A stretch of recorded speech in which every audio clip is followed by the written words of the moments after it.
This is Trophy, the Scoundrel's Quarter, Part 18. Let's do some recapping because it's been a couple of weeks since we played. So, the characters were at the Blackberry Harvesting Festival of Kavir when they saw some hurried refugees coming to Kavir at the end of the night. And the characters, some of them a little drunk, heard that this that basically the village of Kairmough was emptied out because of some fires in the forest at the base of the Black Mountain, which is where the village is. But also, the thinking is that the castle that's at the top of the on a cliff near the village, Kairmough Castle, is maybe not being guarded right now. In any case, the region's kind of emptied out because of these terrible fires, and so there's an opportunity to come plunder while no one's on guard. And so you all left. You all went there. You had to deal with a lot of fire, a lot of smoke, a lot of dangerous territory, some really particularly deadly cinder ghost things, which we have not given a proper name yet in the bestiary. I don't think. Maybe we have, and I haven't Yeah, noticed it. they're searing specters. Searing specters. That's right. And so you kind of made your way to the village. The village was indeed cleared out. You met someone, though, who was hiding, a young man named Theo. And you also you kind of searched different places. And you discovered ultimately that the people of the village of Kairmough were trying to do something that would allow them to end the existence of an immortal being. And indeed, the specific note that you found on the body of this priestess said, I'll just read it to you. I have delivered several large crystals of sky metal to Bryn. Hopefully, he can blend them into suitable weapons to kill her. If this doesn't work, we may remain under her yoke until the end of days.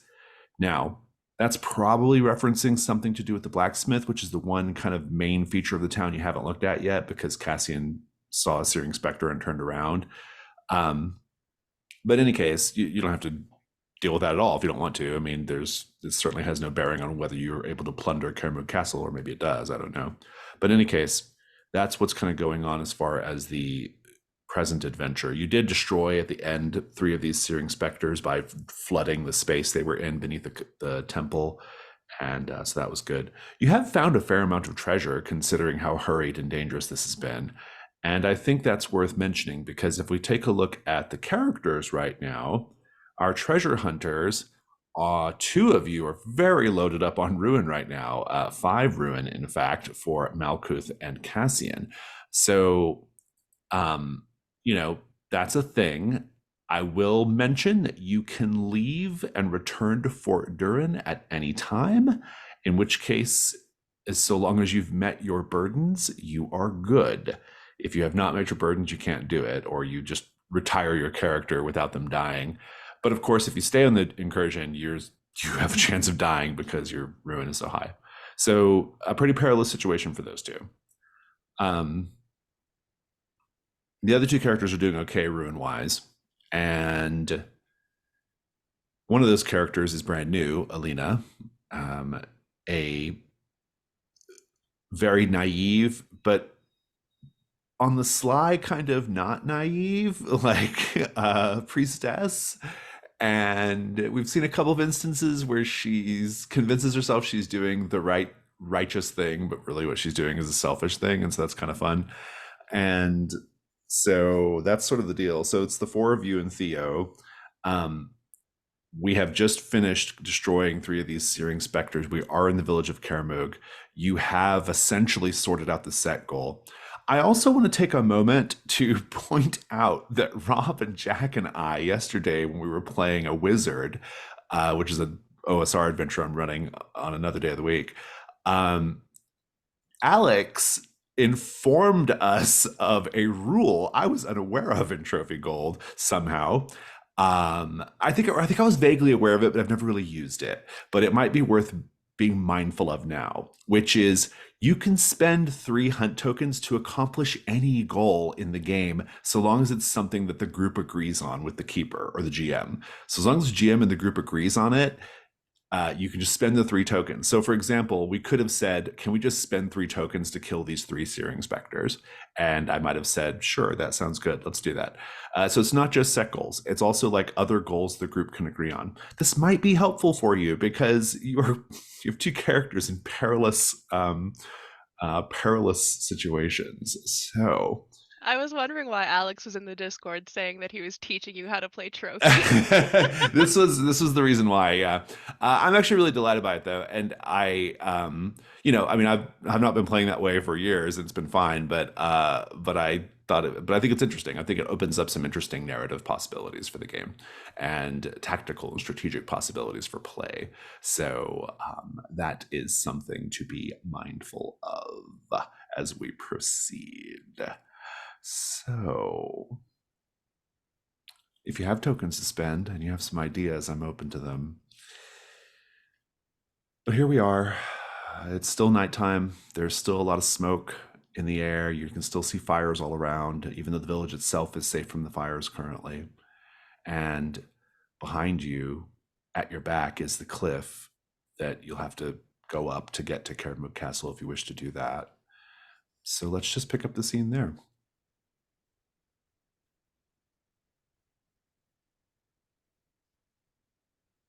I imagine we're still like in the basement of this temple that we were in, that we killed the specters in, or did we come out? You can be. That's fine. Yeah. Okay. Well, that was impressive, Torum. Strategic thinking is usually the best approach. So Sometimes. what now? Do we press on? Well, Theo, that was your name, right?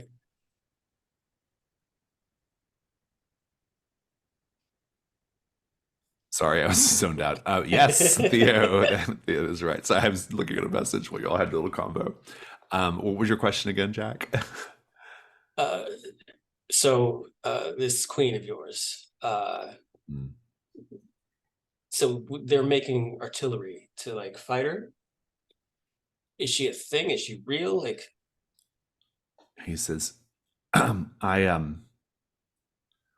I don't know if it's wise for me to speak about that. There are different opinions in Kairmough and different lines of thinking.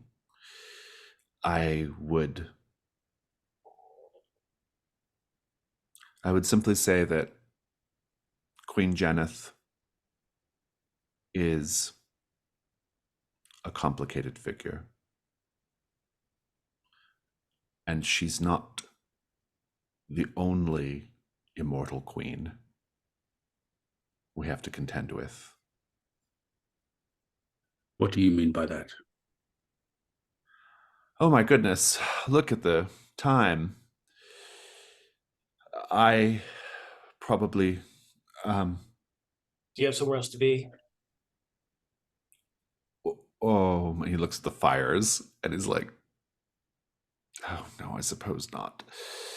Unless you're going that way. Which way? Out of here, away from the fires. I don't believe that's the idea. So you're going to Kairmough Castle then? We came here for treasure, but I'm. The room So is still kind of you spinning for are me. plunderers then? I was led to believe. Goodness, no. I was led to believe from Cassian that you were here on a rescue mission.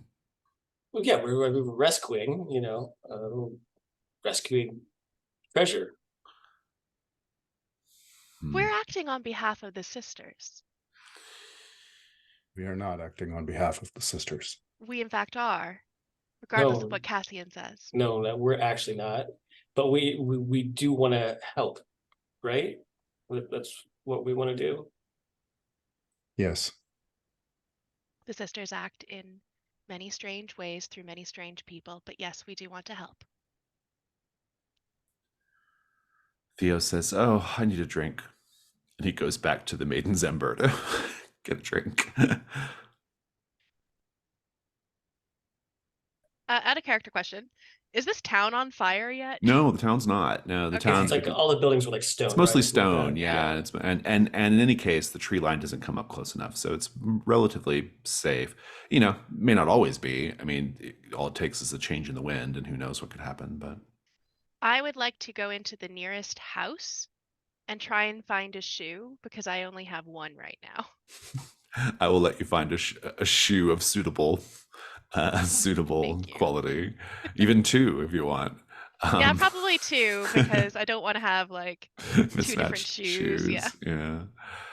Oh, I love So it. that thing, the priestess in the book, she mentioned artillery. She mentioned forging something. Like, do we want to get involved in this? We've come this far. I'd say we are involved. Fair enough. How do we find and take advantage of this artillery? I believe it was referring to just swords. I don't think there was any artillery being considered. What kind of sword would be useful against an immortal queen? One forged of sky metal, according to the note, but Also, can we get back to the whole like there's more than one immortal queen? How many are there? he says, "Oh, you know how these things go. You throw a rock in any given direction, and you land on. You hit an immortal queen. I don't know. I need a drink." We do not know. He's getting What out of do the you- pit, and he's going to the Maiden's Ember. I mean, there's a bar called the Immortal Queen in Amberette, but that's the only one I know about.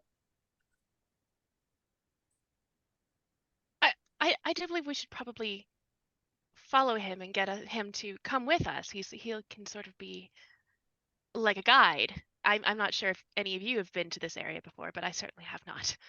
Mostly because I Not haven't been particularly out of Fort Durham forthcoming. before. At least he should explain to us what he means. Theo and Malchus will start to come out of the pit and start to follow him towards the pub. He says, "Listen, we have forever been ruled by a succession of queens, and they say that the queens in their crypts are maybe not entirely dead. So they're not just immortal, they're undead. You know, a tisket, a tasket. I don't understand the differences between these things." If they are indeed immortal and buried in these crypts, then perhaps that is a suitable punishment for their misdeeds. We should leave it alone. What kind of misdeed would be properly punished by eternity in a coffin, Alina?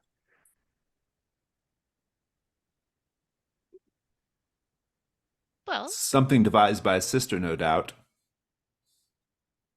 I was going to recite many different rules that different sisters have put forth regarding punishment of certain crimes and misdeeds, such as murder, theft of wheat,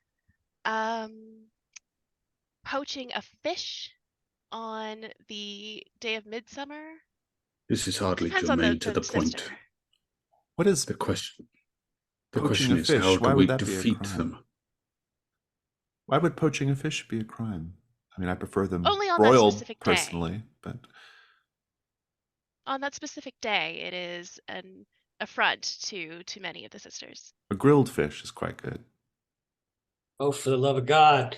And Malchus will reach out for one of the bottles in the pub, just sort of like uncork it with his teeth. Take a swig.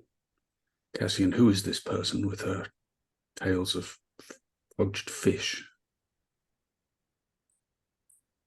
She is one of us now, unfortunately. She actually saved you, so you can thank her later or now. For that Now much is I am fine. grateful. For that much I am grateful, but it would be wise to stick to the point. Yes, Theo. the point is, what are we going to do? Are we going to burn up alive, fighting off some undead queens with mystical swords and possibly get some really cool treasure, or are we gonna get the hell out of here? Theo cracks open a cask. Do you have the sword yet? I feel like that has a bearing on all of this. We do I not. wonder if Right. I wonder if the sword is worth a lot. I saw there's a forge here, right? Are they in the forge? Were they making them in the forge? Theo shrugs. Is there a blacksmith around? Are you a blacksmith, Theo?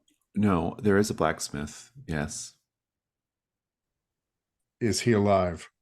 Sorry, or they Well, alive? I think I'm the only person here in Kairmough Village, drunkenly passed out in a basement. Or was it a cellar? So they left. Is there a Everyone's- healer here? Would they have supplies that we could Well, borrow? I mean, this is not exactly Amberet. It's not even Fort Durin as far as, sorts of services you can find, Kairmough Village. But, I'm sure there's probably some old crone with a hut and a poultice. If it's not burned down. Of course. Are we going up or are we going down? You're the adventuring experts. Which way should we go? I think we should find this blacksmith and So we see go to if the the sword forge. can be located. Yes. I mean, you can find the forge easily enough. Cassian, you know that there's this searing specter roaming around it, or there was at least a little while ago. Yes. It was occupied by one of those spirits.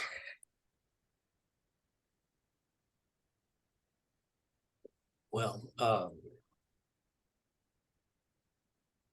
we could, I don't know, try to sneak our way in. Let's see if there's anything useful in there. Hope for the best. Perhaps take a pail of water to throw across it. That might do something. Maybe Could we we should all salvage grab water? a pail. Or blankets. That actually worked when I did it. Smothered it out. It's worth a And shot. enough talk. Enough talk. Let us be on our way. Well, when you get to the forge, it's not a very big space.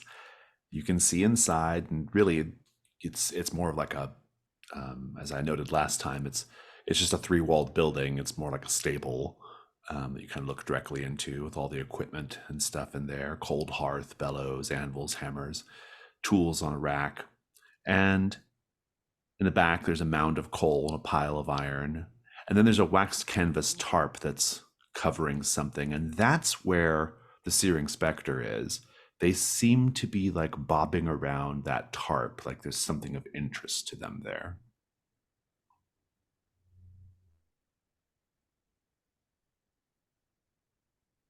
Did anyone bring a bucket? Yes. If Jason will allow it, I would have brought one. I'll try and throw the bucket of water across the searing spectre. I'll take it as a risk roll. What are you afraid is going to happen if you... That's not how this goes. Ben, what might happen if Torm fails? The searing specter will bump into that tarp, and the wax covering will not be enough, and whatever is beneath it will go up in flames too. And let's talk about, well, I'll give you a die for your bucket of water, essentially. Amanda, Devil's Bargain.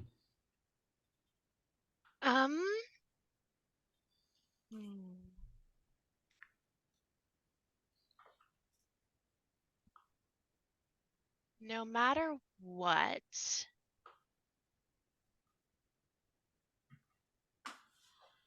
something important to you burns up.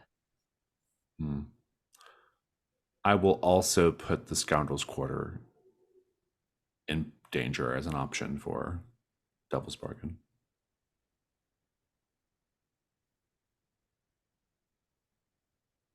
I don't know what something important to me would be, so let's put the Scoundrel's Quarter at risk. Okay.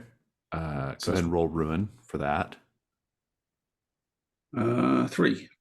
Okay, so that goes up by 1 and up to 2. The ruin, that is, for the Scoundrel's Quarter. And you now have 2 light dice. I don't need a dark die yet because you're not engaged with the thing directly yet. Okay. 2 2s. 2 2s. Would you like to add a dark die and try again? I think so, because I don't like the result of that. It's not a good result, no. 5 dark. 5 dark. I think that means your ruin's going up. I will say, I have to stop, yeah. If somebody wants to help, though, and take a chance and get a 6, that might be worth doing. Looks like that's a couple of Thanks. no's there. Thanks. Yeah. I can understand why Cassian don't. Very good. Well, in that case, I'll let you destroy the thing. Go ahead and describe how you, first of all, how you take ruin, like what happens to you. I'm assuming you get burned in the process, or steam. Yeah, or I something think hits you. I think Torum has to get closer than he would like to the thing to ensure that the bucket only holds so much water. If I'm going to extinguish this thing fully, it needs to be pretty close range. So he has to get quite close, and as he tips it over the spectre, just I think the steam jetting out just burns and scalds his skin, and he kind of reels back with a grunt of pain. I love it. But yeah. In addition to your ruin increase, go ahead and take a condition of scalded. And I'm going to go ahead and let you, if somebody wants to roll a gold as well, somebody roll a 9 gold.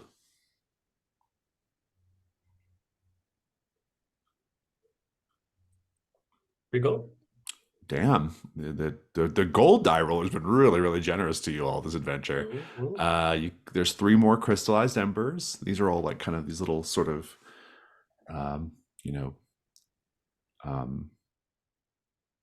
golf ball sized, glowing crystallized ember. You can divide those up however you wish. They're worth 1 gold each. So after that's all done, Malkuth, what do you do? Good job there, Torum. And I think he's sort of like in and out a bit with his intoxication, but as he's starting to talk, he drifts over to the pile that was being hovered by the specter, and he sort of just, his attention turns there, and he starts to kind of like look under it. I don't know if it's a hunt roll to just see what's in To look pile, under the but tarp. No, yeah. Underneath the tarp, you see 3 glaives, like long pole arms. They're beautifully crafted, and you can see that they've been forged with a combination of steel and sky metal.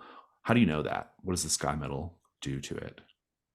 I think it's got this sort of like, it's like a Damascus blade, that sort of like wavy patterns, but the patterns, the lines aren't black. They're like this like iridescent blue. There's 3 of them. They are worth 1 gold each, and they're also weapons. So, Anyone want a glaive? if these are I the would. weapons that were spoken of. The extra reach would be appreciated right now. I'm gonna toss one to Cassian and toss the other to Torum. who took the embers? I took 1. I took the other. I think there was 2. There were 3. There were 3. Yeah. I'll take the third. Very well. And so Theo says, well, there we go. Look at that. Glad I could be of assistance. You said there are many opinions about the Queen. What are yours? Well, Queen Janeth, our current queen, I met her once. She's a girl, probably no more than 8 or 9 years old. And I found her to be quite unpleasant. In what way? I think it's always very disturbing when children speak as adults speak. Is precocious then? That's not quite the word I would use, but she's certainly,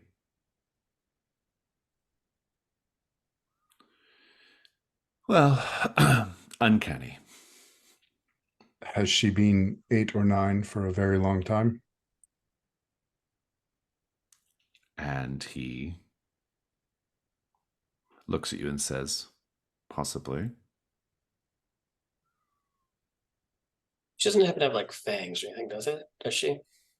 I did not notice any fangs, no, but I was not allowed to get very close to her. She has a guardian, you see. A cat.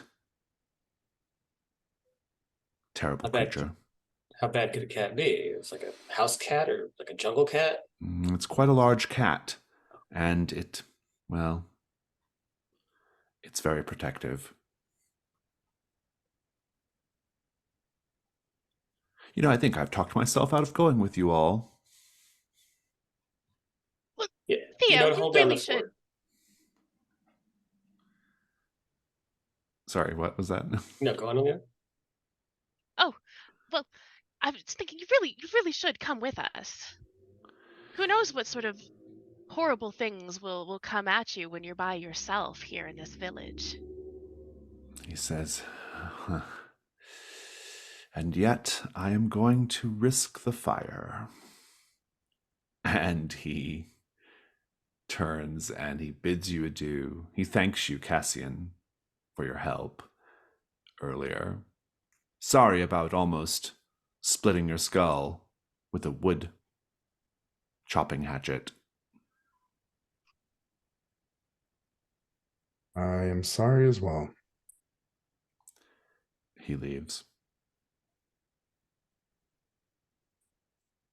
I Not will say not a the most quick prayer forthcoming. to Saint. Oh, sorry. Headset is Carry on. delayed.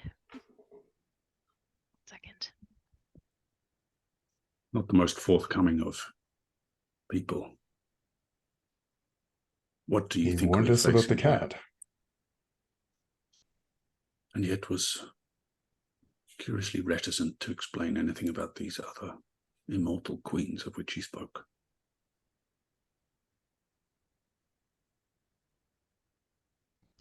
Reticent or afraid?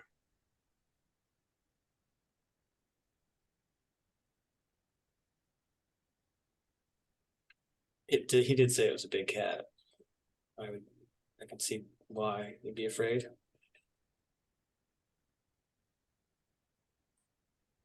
I would like cat to is search through the blacksmith gear for anything that might help treat burns. Very good. Yeah, possibly. How much do you want to lower your ruin right now? As much as reasonable. I mean, how much are you willing to offer in order to lower your ruin right now? I will let you and Malkuth both treat your burns to the extent that you can lower your ruin by 1 each if you spend collectively 3 hunt tokens. I have 0 hunt tokens, but I'm I have fine 1. also just taking the ruin right now.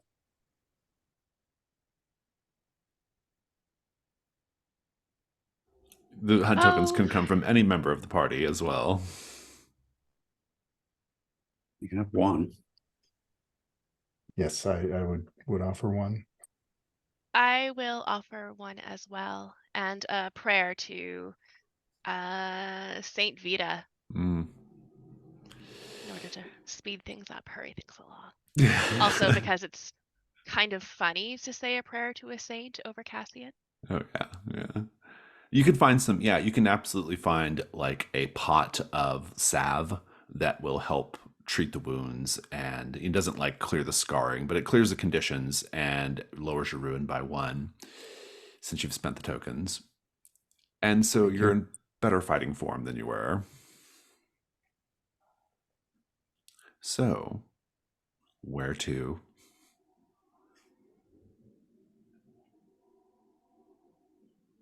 Onward and Castle. upward.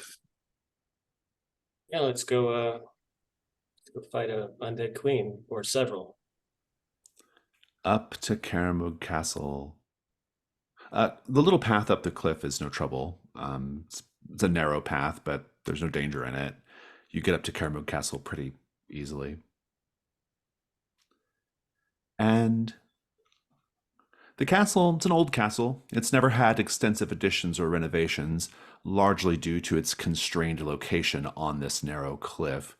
It does have a commanding view of the moors and Kairmough village below, giving you a very, very good view indeed of the fires raging across the forest, though the fires do seem to have contained themselves. The fires have managed to contain themselves to the tree line, which I think is very helpful and good.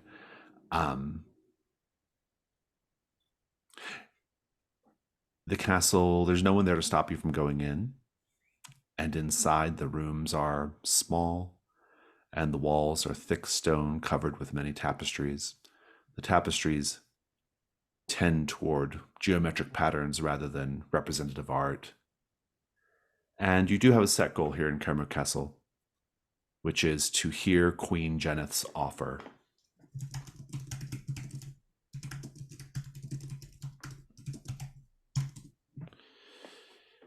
Can we hear or sense in any way any sign of life or movement or Make a hunt roll.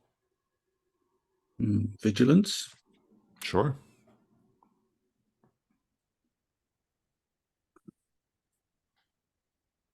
Or I think you are kind of moving through these sort of like antechambers. And at one point, you reach this sort of gallery. And at the far end of the gallery, there's a fireplace which lets out a huge gout of flame that very nearly catches some of the paintings on the walls on fire, but it does not. But the fire then settles after a moment into a cheery, ordinary fire. You find yourself in a gallery seemingly empty of people. There doesn't appear to be anybody in there. It's a long hallway that has a series of oil paintings depicting the previous queens of the castle, dating back to its founding over 300 years ago. Queen Mora, Queen Regit, Queen Banmur, Queen Adera, and lastly, the young Queen Janeth. All of the queens have striking green eyes. The labeled paintings depict women, often in their 30s, in increasingly older styles of dress. Queen Janeth, this young green-eyed girl wearing a fire-red dress in a style in fashion over 100 years ago. But the gallery is otherwise empty.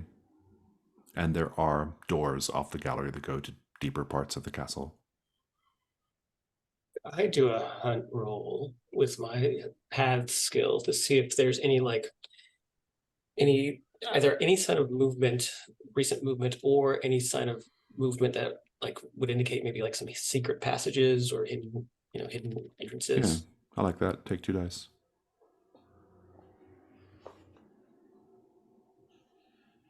Ooh, a 6. Take your token. Yes. You see paw prints in the dust that go towards one particular door.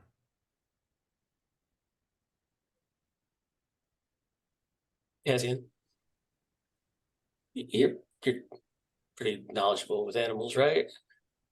I am. This looks like a paw print, doesn't it? And he sort of points it out.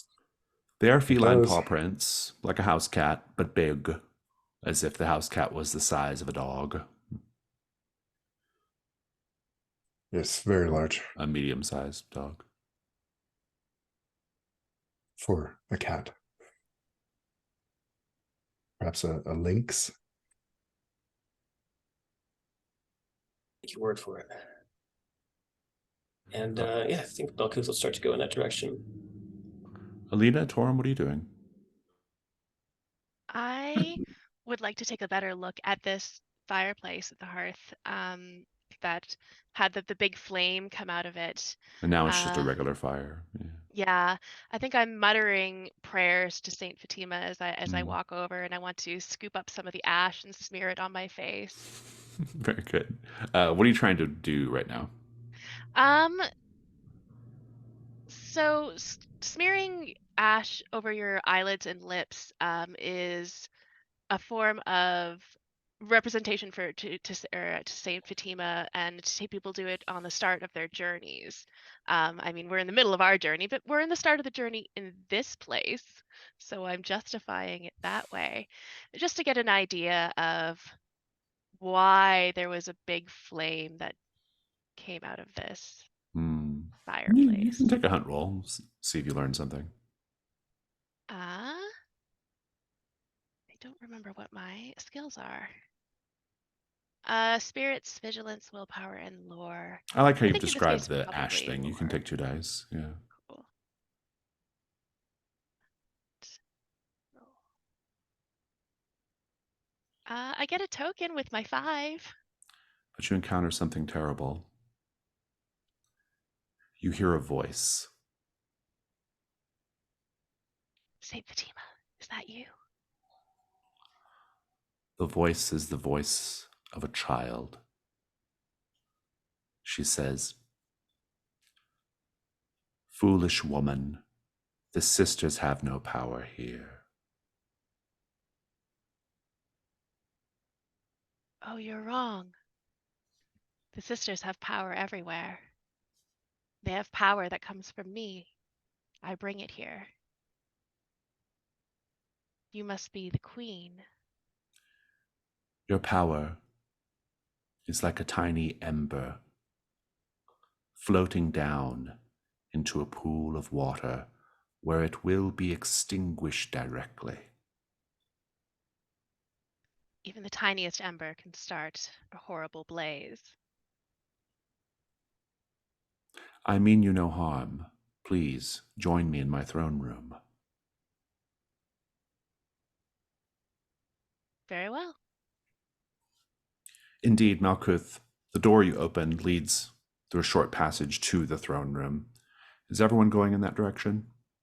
I was going to go with Malkuth, yeah. The throne room is a surprisingly ascetic room. The bare stone walls aren't even covered by tapestries. On the far end, a simple wooden throne is on a small dais. A small girl, about 8 years old, with green eyes, wearing fine gray robes and a fine crown, is sitting on the throne. The left wall has large windows covered with soot. The only significant light in the room is 2 braziers flanking the throne containing barely burning coals. The little girl looks up, the crown almost too big for her head. She says, "Welcome to my hall. I fear it has grown rather warm of late." Yeah, everything's sort of on fire down there. Fire cleanses. Perhaps it is not a bad thing that things should burn. Fire Did also you destroys, and it could come and destroy your castle here, No, should we're the too sisters high wish up it. for that. Should the sisters wish it. I come from a long line of queens who have cursed the sisters in every generation, and yet our line continues. was the fire you're doing? It was not. The fire was the doing of my wretched ancestor, Queen Banmur. Why? Why would she do this? Because she is vindictive and hellish and spiteful, and always has been. She cannot sit the throne herself anymore because she's dead. And she's angry at me because I am alive. Are you? And so she unleashes her hellish envy in the form of fires to burn my kingdom.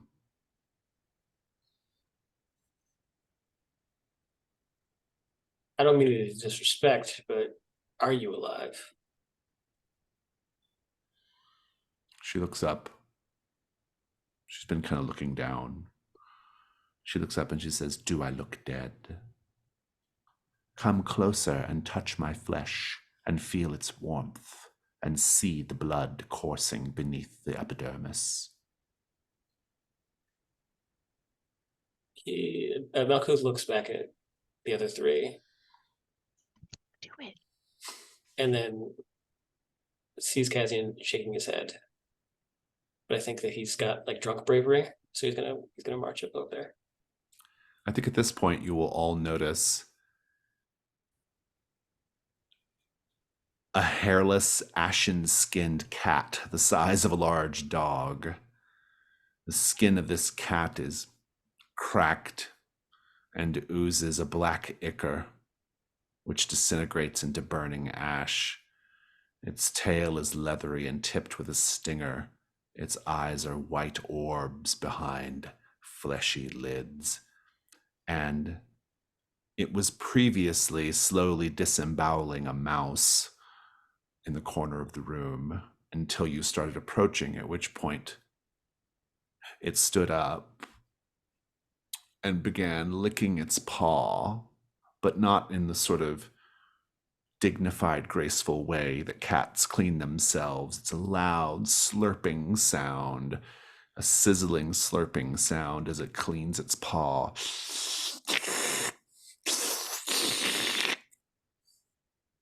It stands up, dragging its stingered tail against the stone.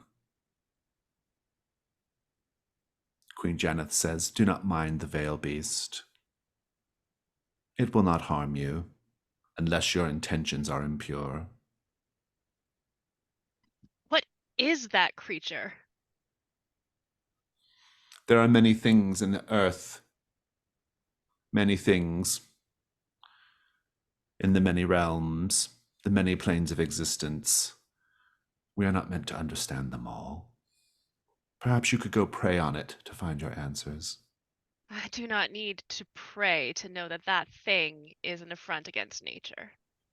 Yes, well, here we are. Come forth, dolt. Excuse me? You wish to inspect me? To determine the veracity of my claim that I live and breathe the same air as you? Yeah, we don't need to call each other names though, and let's keep marching forward.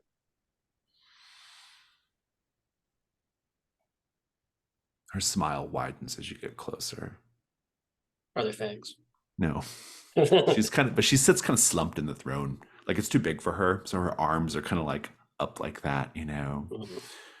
And she says, "So do you see now? I am very alive.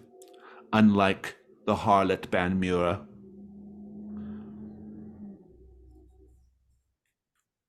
So, now that you're here, perhaps you would listen to an offer I have to make to you. Shoot. I wish for Banmura, my ancestor, to be destroyed for once and all. I would like to request that you all go down into the cairns, find hers, and end her wretched existence, so that she troubles me and my people no more.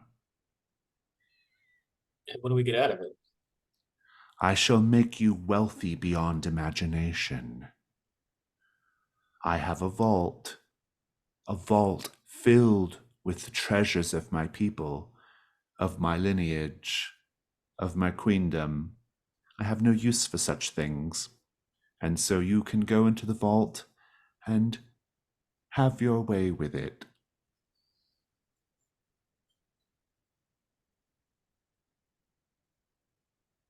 Well, under normal circumstances, I wouldn't be very comfortable bargaining with a creature such as this queen. But on the other hand, we really should probably take care of this undead thing that is troubling this land. That would just be the morally appropriate thing to do. I would like to, while Malkuth is talking to the Queen, I want to kind of raise the star metal glaive and just, tap the butt end of it on the ground. Just, I'm watching her to see if she has any reaction to the presence of it. If this was a weapon that was kind of designed to affect her in particular, if I'm understanding right. Make a 2 dice hunt roll.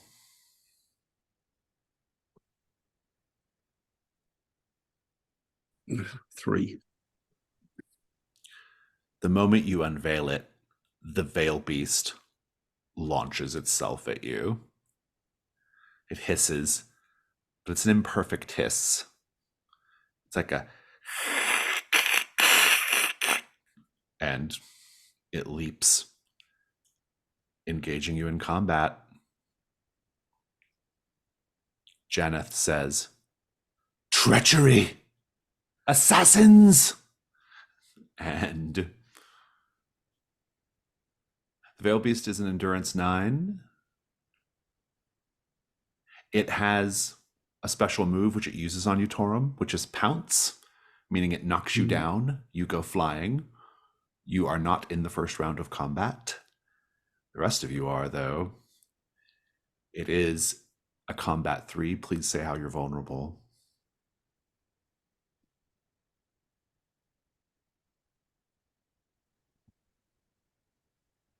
This is really like my second fight ever. Fair enough. What'd you get for your weak point? At 2. Very good. Cassian, how are you vulnerable? I have a 4, and I think he's never used a glaive before. He's unpracticed. Very good. That is, go ahead and roll your, you go get a 4. Okay. And Malkuth? So I have a question. Mm-hmm. If I'm seeing this and I'm right by the queen, I've also got a glaive. You do.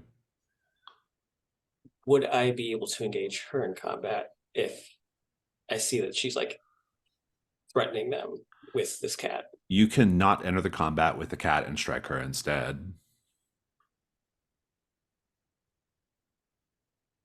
I don't want to strike her, but I do want to threaten her. I want to put the glaive up to her neck, just like, hey, calm down. To see if, I see. Yeah, so I don't know if that's like engaging in combat or if it's like... let the others go around with her, and then I'll let you do that. Okay. So 2 of you, combat 2. Go ahead and roll it, Cassian.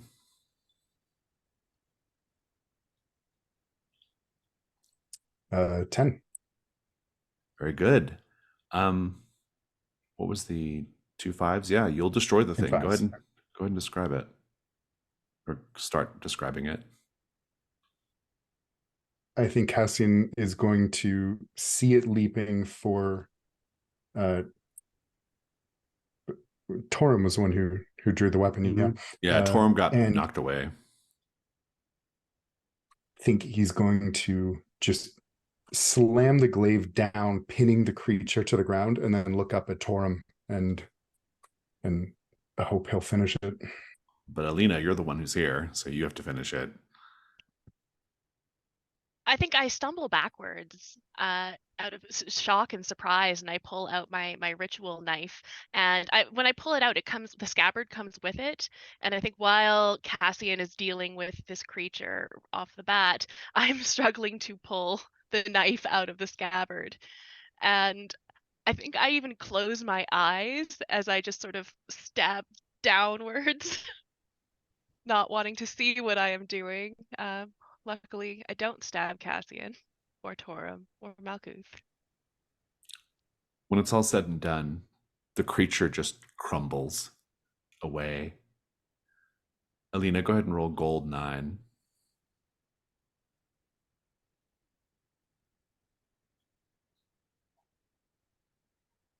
One gold. 1 gold. You can take the thing's stinger. That's the only thing remaining after it crumbles away. Whoever wants it.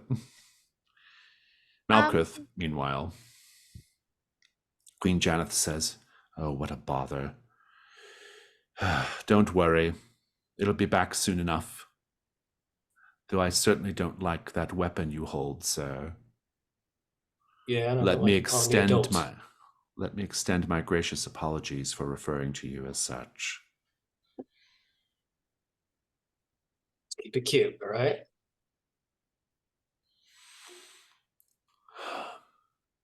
The Veil Beast will return to resume its watch. It will be here before the dawn. Does this other queen have similar protection? She does not.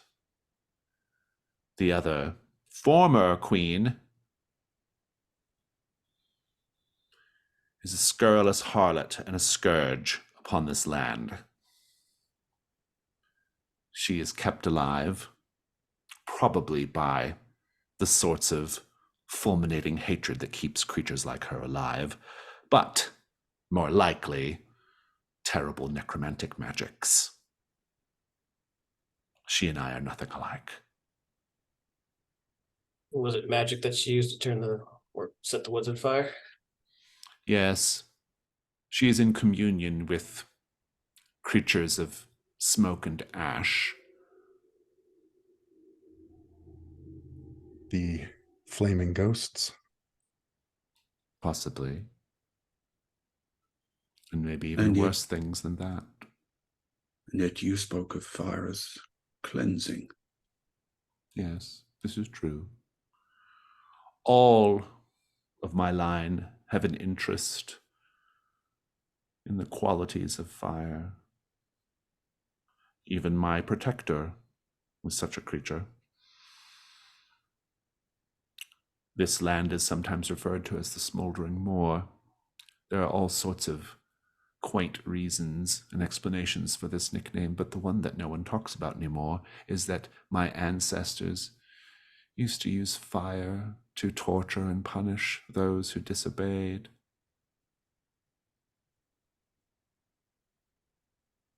I suppose next you'll tell us that killing her will not be as easy as slicing off her head. I have not been to the cairn. I do not know her precise constitution. But I do know that I have a vault filled with fabulous treasures, which you will have access to should you rid me of the witch. I know you've been after that cat attack. I don't know if we can trust you. What assurance do we have that this is It was simply doing its duty. It sensed danger, a threat to me. I had no control over it. If you weren't such a go on? over-eager fellow, you would have put that together. Regardless, what assurance do we have that you're going to follow through if we do this? Are you suggesting I do not have a vault filled with fabulous treasures? I'm suggesting you just tried to kill one of my friends with a giant cat.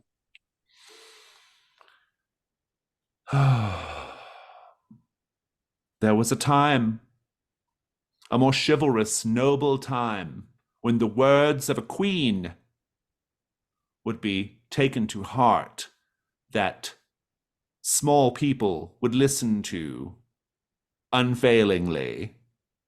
They understood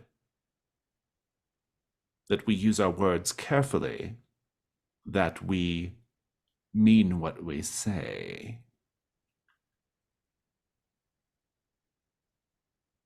Do you want to see the vault? Would that make you feel better? No, I believe you got riches. Very well. Just want something more concrete, though. if this is an offer you're gonna make, then I want to know that you're gonna follow through with it. Maybe something like a retainer. Or your crown. My crown, the very symbol of my office. We'll bring it back. Or send your beast to fight alongside us.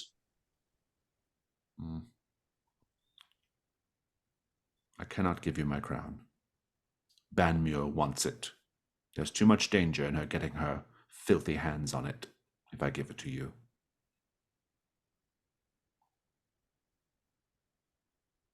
You'll have to simply accept my word that I will open my vault for you should you destroy her. Well, with all due respect, Banmir is the one who made all this fire happen, right? And So she's got power. So what's to say that we don't just bring her the crown, make her queen? she's there. She kind of slumps down in the chair again. She looks like she's almost crucified on it, hanging there, arms up on these high arms of the chair, of the throne. She says, "Then leave. Leave me. Go. Go live your little lives. Go back to your villages, to your fortifications. Go back to your pubs. Go back to your drunking, to your whoring. Go back and do whatever it is you do. Grow old. Put a few whelps in the belly of an entirely deserving woman. Grow old and fat and die. I will still be here, ruling this land, long after you aren't even a memory anymore." This kingdom of ash. That sounds very fulfilling. I grow tired. We will kill your ancestor. And I will open my treasure vault for you. Bring me some evidence of her destruction, of course.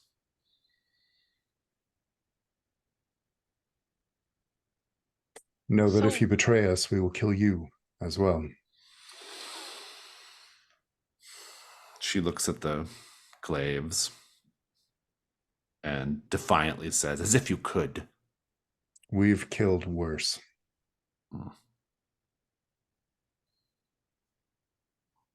Let's take a 5-minute break.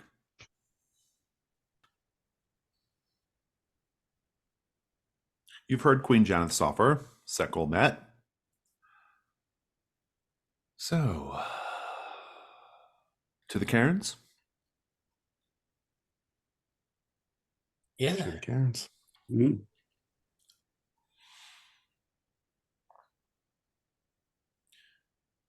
The cairn has an above-ground structure that is circular and about the size of a small cottage. This is just outside the castle. Beneath, there is a warren of tombs. Your set goal here is to contain the danger of Queen Banmur.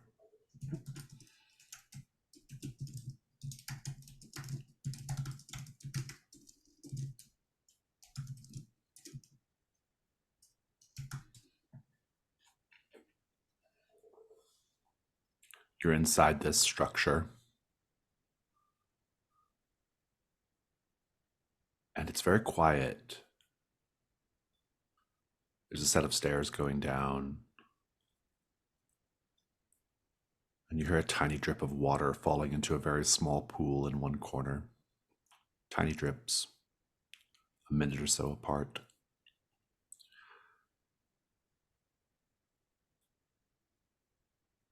There's actually a stone path leading into the cairn itself before you get to the structure. And there's normally a guard posted there, but they're long gone. But the flagstone of where they stand is worn down and the lintel above the door reads, Queen Banmer of Kairmough, her good works will carry through the ages.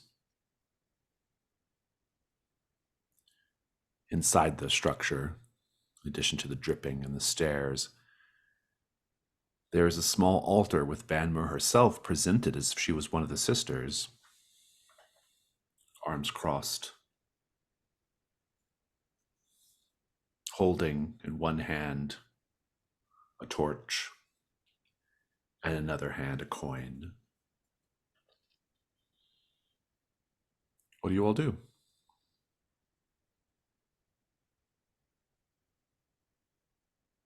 I would like to take a better look at this blasphemous statue. You can go ahead and make a hunt roll.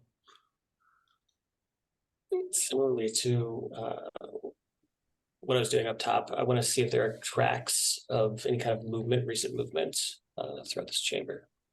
You can do that as well. I got a 5. What'd you get, Malkuth? You're muted. I got another 6. Malkuth, take your token. No tracks, but you do see that the floor has been singed or stained with smoke, say, in places. What are you doing, Torum?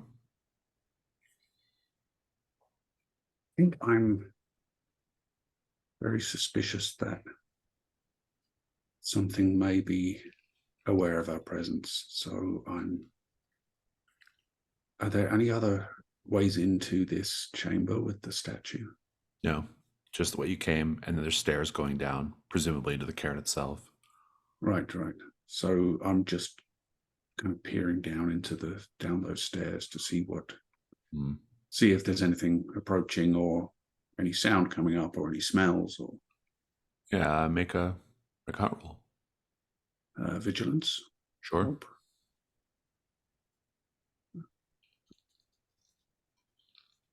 6. Take a token.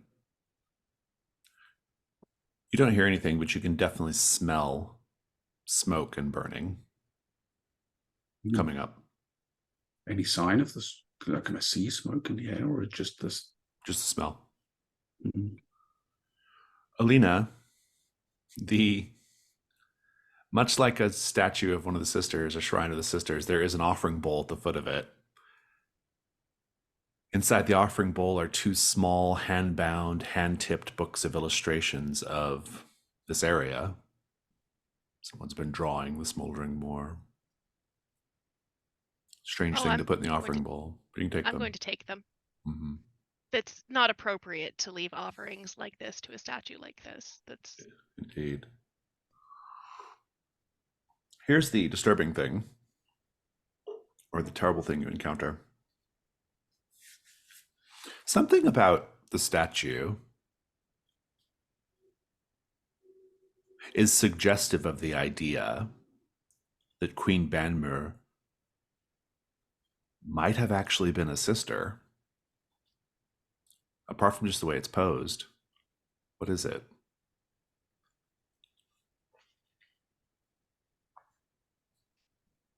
rumor has it that all of the sisters have a mole on their face underneath their eyes representing tears, the tears of sacrifice that they have made to be the type of people that they are. And this statue seems to have one. Has that detail. Interesting. Cassian, what are you doing? I would like to try and track down the source of the dripping water. You can. It's in the corner of a room. It is coming from the ceiling above it, like the roof of the structure. You can go outside and take a look at the roof. Yeah, I'll do that. I want to get an idea of how much water might be available to us. Yeah, someone has actually gone through the trouble of filling up a number of buckets with water and put them on the roof of the entryway structure. almost as if in preparation for something. I'd like to grab a bucket in each hand and bring it in, tell the others to go fetch some. Indeed. They are of similar thought to us, it seems.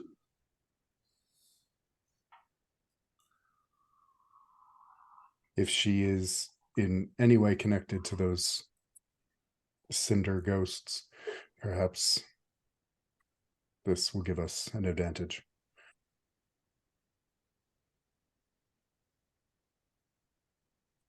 No, the way this usually goes is she will make a counteroffer, explain why Queen Janeth is actually the evil that needs to be purged. I say we don't give her the time of day. Although it might be worth listening to her. I was looking at this statue, and it's possible that she is a sister. So we should probably find out if that's true or not before we destroy her. That's destroying a sister would be, well, really bad. I know you, Cassian, you're one of those forest people, and you probably don't understand any of this, but it's really quite bad. I was She's also raised saying, go on. I was raised in a different church, and I was part of slaying the divine beast they worshipped. It's really rather freeing. You should give it a shot, Alina. That's a very nice story. Thank you for sharing. If this is a sister, this sister also set these woods on fire and displaced a whole village of people. But if it is a sister, she may have set the village on fire for a good reason. And all the people we displaced and hurt and killed. If we trust Queen Janeth's word on who is at fault here. I'm not saying we should automatically trust her. I'm saying we should probably hear her out before we destroy her, so that we can make an informed judgment.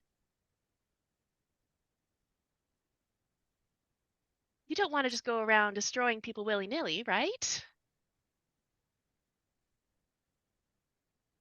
No, you're right, actually. Yeah. See, Malkuth agrees.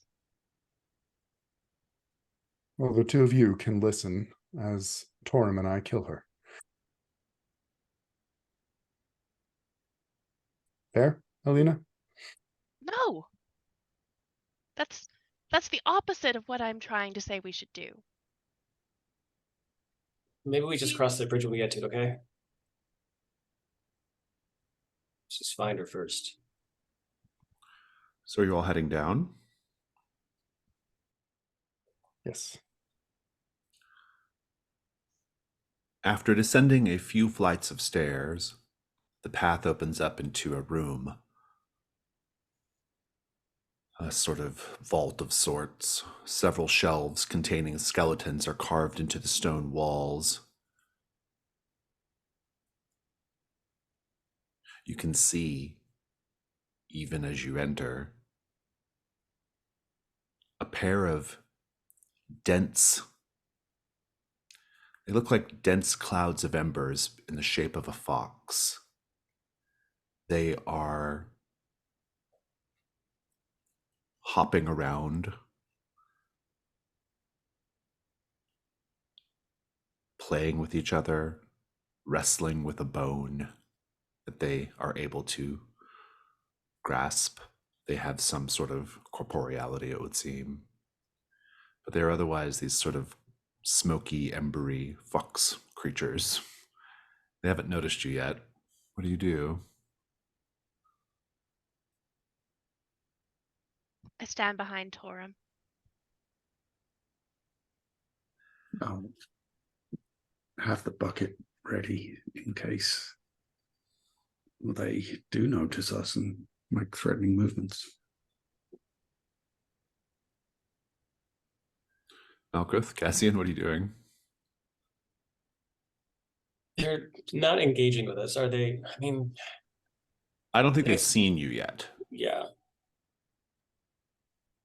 I mean, I think Malchus would have tried stealth pass if possible, like sneak past, see if he can get past them without engaging with them. I think Did that's anyone- a fair thing to do. Indeed, you can. There is a corridor past this chamber that continues on. I think this will be the risk roll, Malkuth, to slide by them. Ben, what could go wrong here? The ones in the room don't notice us, but the ones waiting where we're sneaking to absolutely do. Indeed.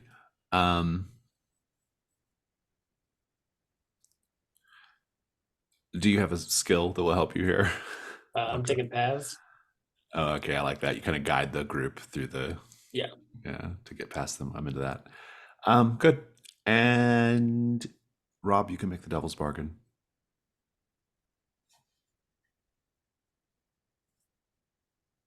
I will also put the scoundrel's quarter in danger.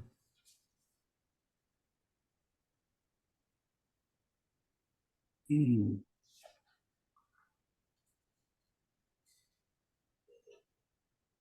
I think no matter what,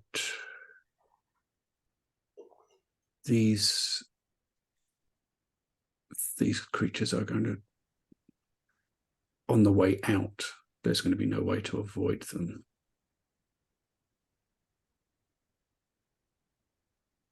I just kind of like that. Yeah. I'll go with that one. So it's 2 light, 1 dark, or Just too light for now.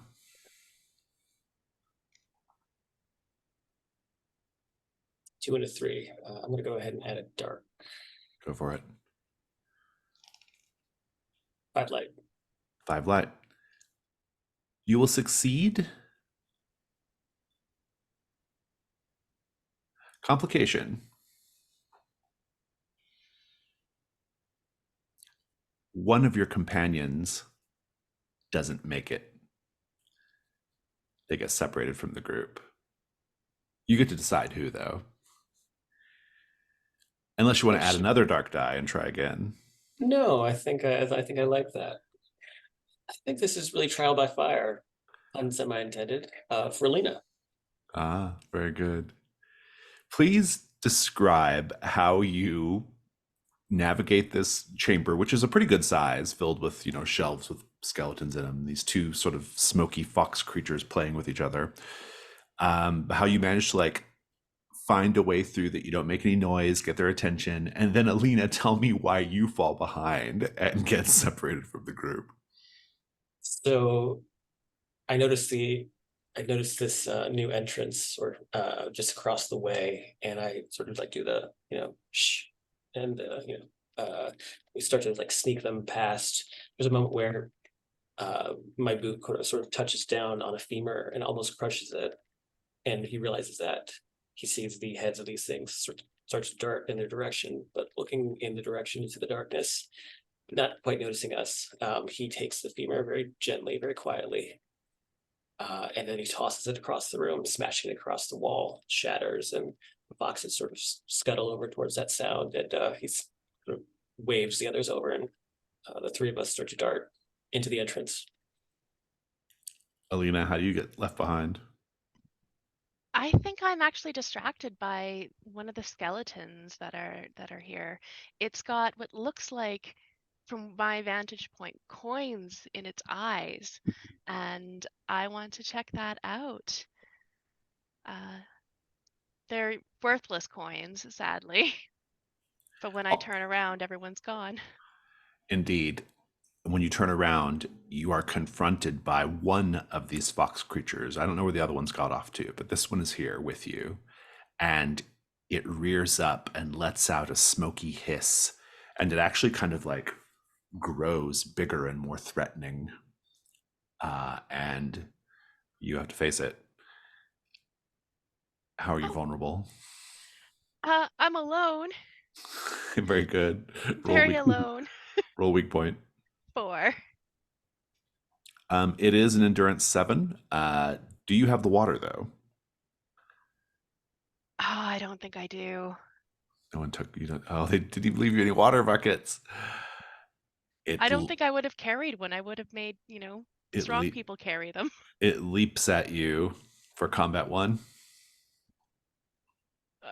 Lord.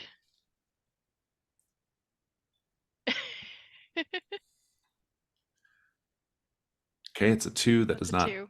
Just give me the first round of combat. What happens? I think I raise up my hands and I say, "Nice creature, good creature. Let's be calm now. Let's just calm down and not." And that's when it jumps at me. And I again stumble backwards and I think I fall into the skeleton. The fox smoke creature doesn't get me, but I fall into the skeleton and it just sort of scratches me up and its sharp bones poke into my muscles and my skin. I love it. Go ahead and do combat 2. Get the second round going. You need 7.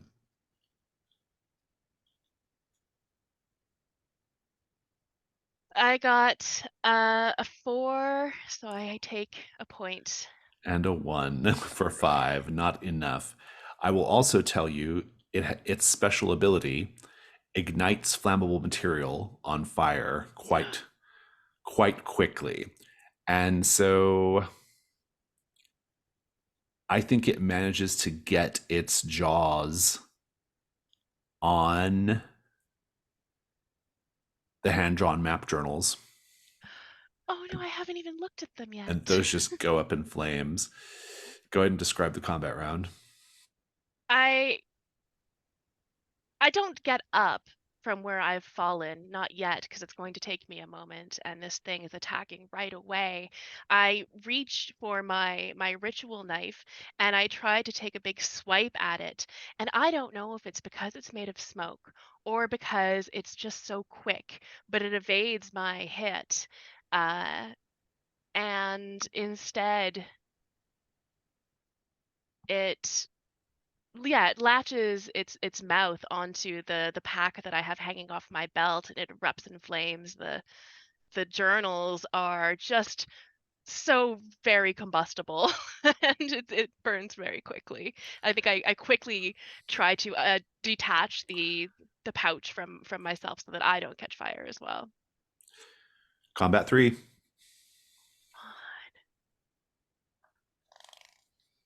Oh, are you kidding me? I got A 1, a 1, and a 2. Not enough. You didn't take a hit though, at least. no.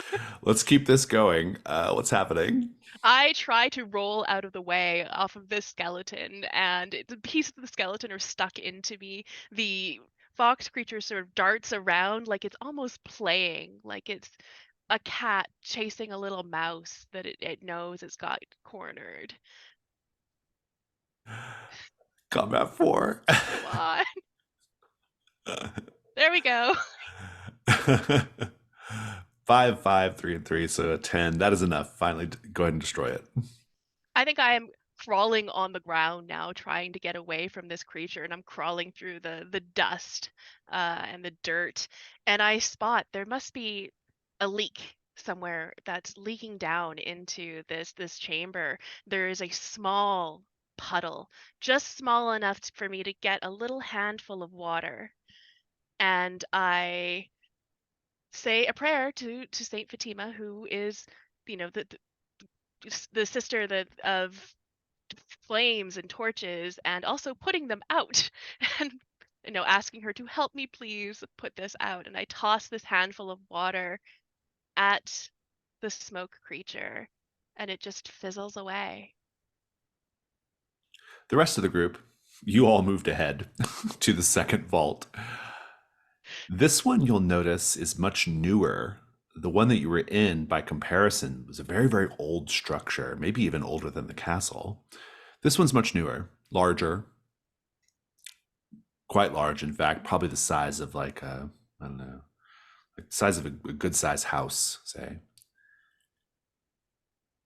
And contains a series of raised platforms on which wooden sarcophagi have been placed. 2 platforms are empty, as yet unused. One sarcophagus lid is sculpted and painted in the appearance of Queen Regit, which you'll recognize from one of the paintings. What do you all do? And there's another passage going even deeper. I think we're clear. Where is our new companion? What was her name? Alina, I think. Oh, wait. Alina. Cassie, did you see where she went? No, I didn't. Perhaps she saw more writing about the sisters and got distracted. Do we go back? We got you, right? She assisted me when I was incapacitated. I feel a duty to do the same. No, you're But right. you two press on if you wish. I will find her and catch up with you. Dividing ourselves is very rarely a good plan.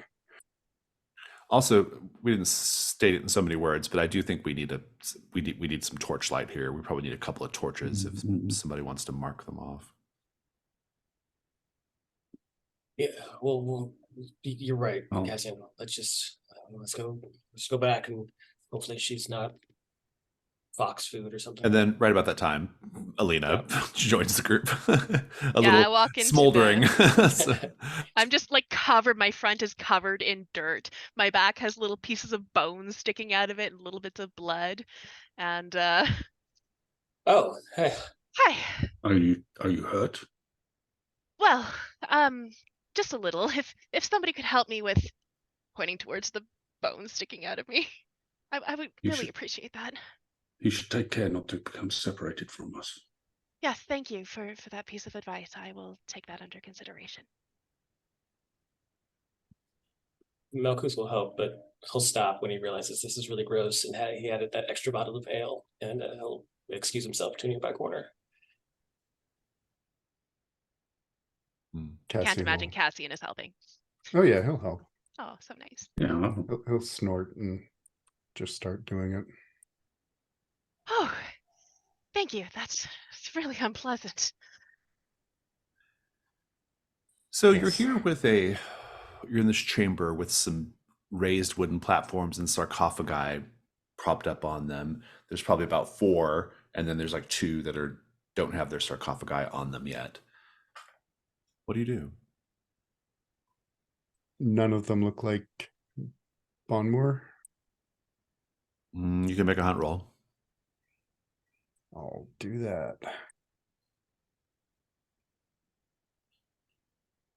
Would the knowledge of the painting help with the... I think so, yeah.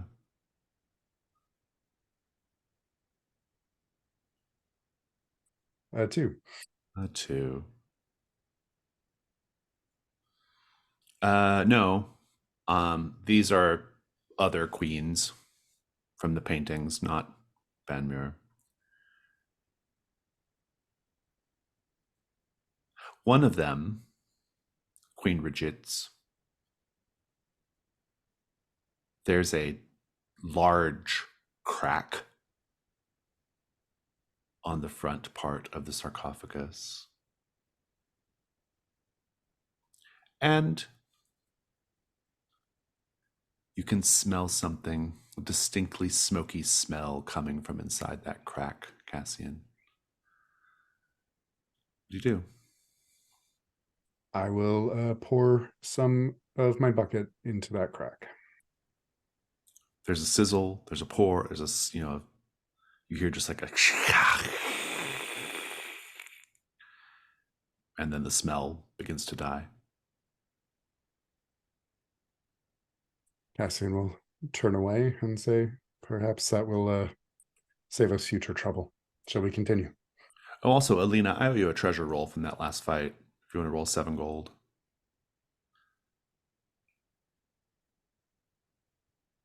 Two. You get crystallized embers. Yay. They were also lodged in your back. Yeah.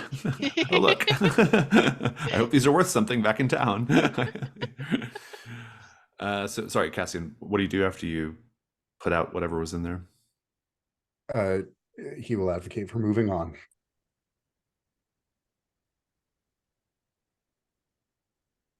Malkuth, Torum, Lena. Yes, I want to Seems hurry through this area. Yes, let's get out of here. And yeah, it seems Banmure is deeper. Do you think the newer cairns are deeper or the older?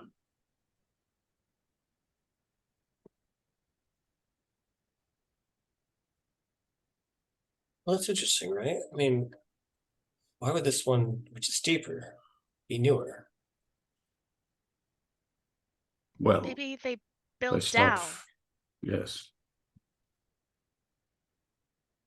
No, yes, you're right. In any event, we should probably keep going. And yeah, I can, if you want, I can do another hunt roll with my paths to try and navigate some more.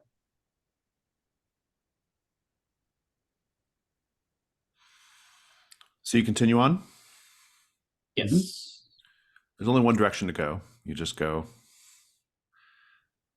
down a corridor that does gently descend a bit into the third vault. Comparatively, this vault is a recent addition. It is actually carved as if it were a temple of its own. It contains a single ornate gilt sarcophagus, and there's a plinth with writing on it that states that this is the eternal home of Queen Adair, who so loved Kairmough she gave her life to safeguard her people. At the base of the plinth are flowers, some dried, some crumbled, some dust. The sarcophagus lid has been removed and lies broken to the side, and Queen Adair's skull has been smashed to bits. You can even see the hammer that was used. Is it a nice hammer? Just a hammer. It's not What do you, star metal. doesn't seem to be, no. Hmm. What else do you all do? There's another corridor, though. You can keep going. I'm inclined to keep going deeper and then come back out if we need to do more investigating. But if you guys want to look around, I'm totally fine to do that too.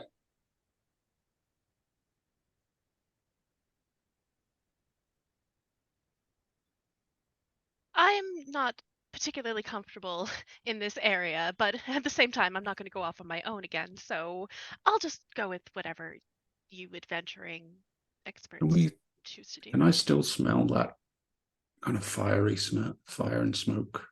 Not so much. I mean, the whole place kind of generally smells like that, but previously that was coming from the two fox creatures. I see.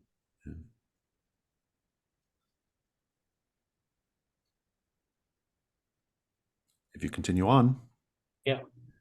you reach what appears to be the end of the line, a large circular room ringed by a series of alcoves.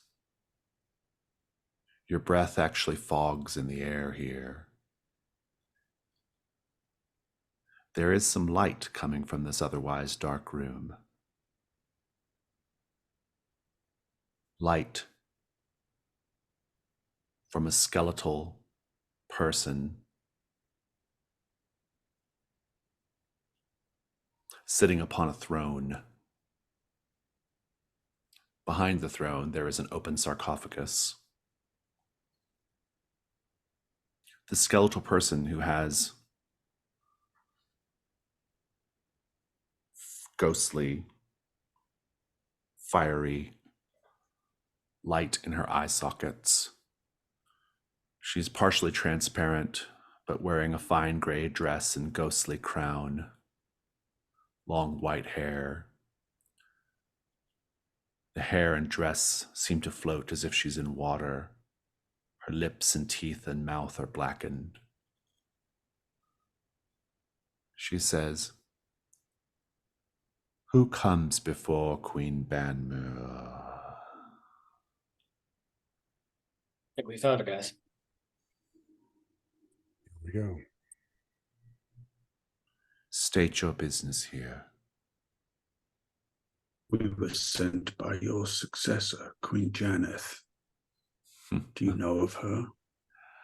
I know the evil brat well enough.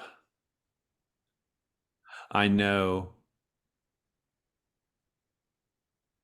that my crown was stolen by my unconscionably selfish daughter, and was then passed down, and currently sits on the head of that wicked brat.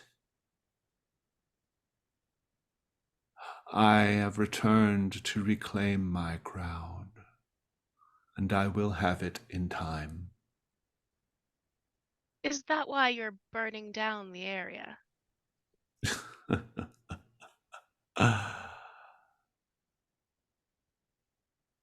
You think I would destroy my own queendom? Well, somebody is. It is perhaps a mystery for What? another day. You bear the markings of the follower of a sister. Yes, that is a follow-up question I have for you. Are you, you know, a sister?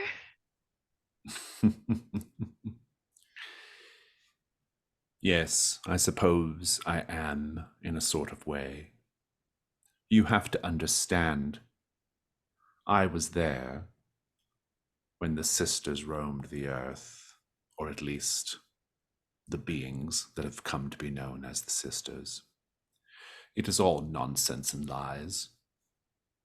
It is all a beleaguered, traumatized people's way of dealing with the horrors of their age, processing it.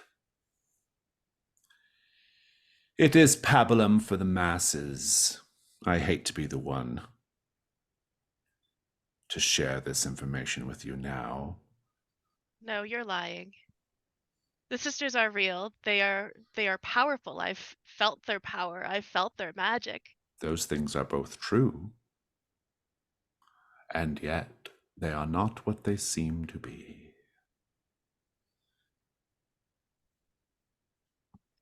I don't believe you. They care nothing for you. They care nothing for the people of this land, so long as the people bend their knees appropriately and send up the appropriate words. No, the sisters are our protectors. You say that they are selfish beings. I think you should prove that. Prove that to me. Oh, how she does bleat. Unrelated. Your daughter mentioned something about a vault. She is not my daughter. She is my descendant. 2, 1, half dozen the other. She has my crown. She is horrid and wretched, as I'm sure you have come to discover. You're not wrong. She She said has something my about a vault. crown. Yes. What would you do for this kingdom if you were to have it again? Well, I like this posture. Deal making. It was something of a forte of mine when I ruled this place properly. I would, of course, reintroduce the ideals and philosophies of an older, more enlightened age. No longer would the people of Kairmough, a terrible name, not its name in my day, no longer will they crawl about in the mud and the shit. They will learn art. They will learn proper history. They will have a keener understanding of the whims and the desires of the sisters. There is a vault with treasure, unless it has been rummaged or looted in the centuries since I last saw it. It is there. But more importantly, help me, and I shall give you some of my power. What kind of power?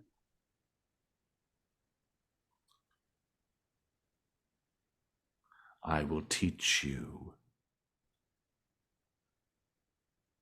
the burning voice.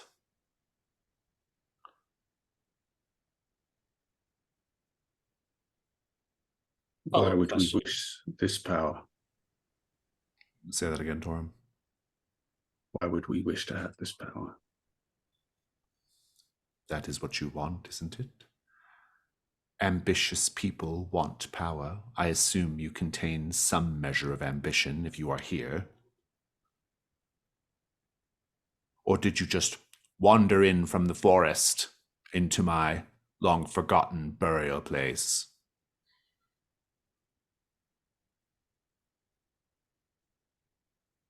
A little bit of both, to be honest. A follow-up question, though.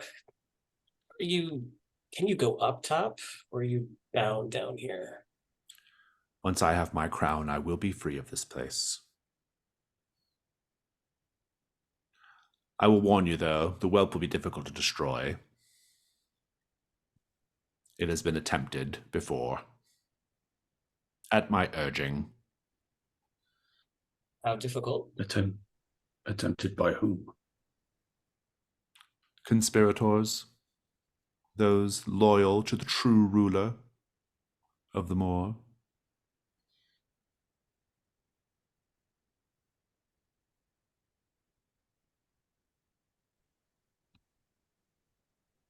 How difficult would she be to defeat if we did take you up on this offer?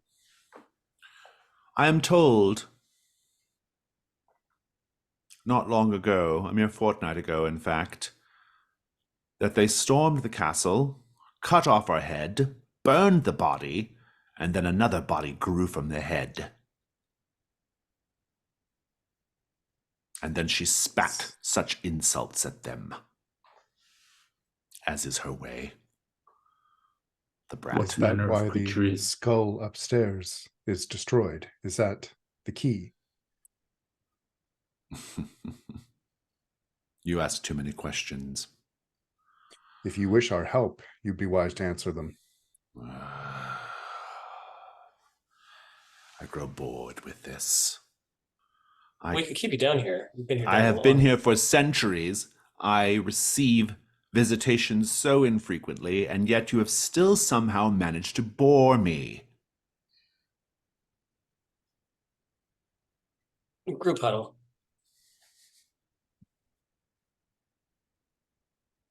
I don't think we should trust her. Apologies, Trust her, Alina, though. but you are biased. Biased towards the truth? Absolutely. I don't trust They liars. both seem creatures of mistrust to me. I'm inclined to agree with Torm. I don't think we should trust either of them. But, We kill them both? well, that's what I'm thinking. If we could pit them against each other, maybe they can take each other out. We get the vault, we get out of here. We're good as gold. We can't free this one without the crown from the other, who won't be likely to give it up. I tried.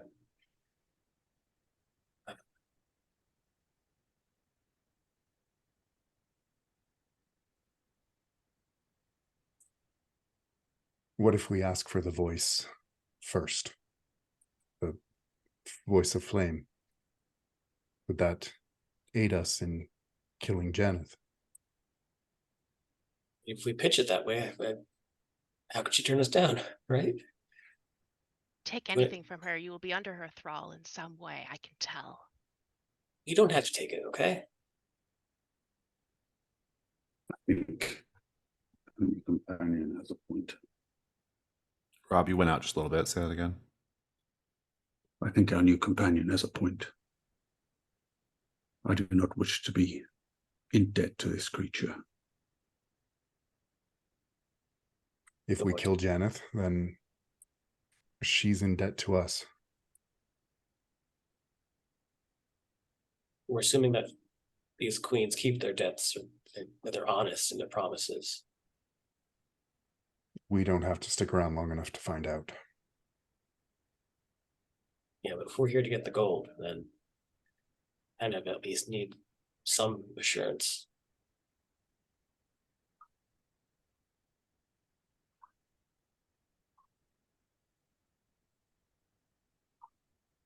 That's my only idea. We ask for the power, and we kill Janeth, and if the crown never makes it back to Banmuir, well, we can't say we didn't try. What is it about this crown? What if There we just must destroy be it? an enchantment to it.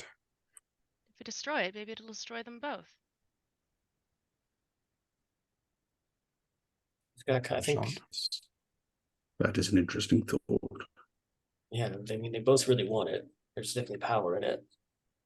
Whether it's symbolic power or actual power, I'm not sure, but Isn't that what you do with children who won't share? Take the toy away.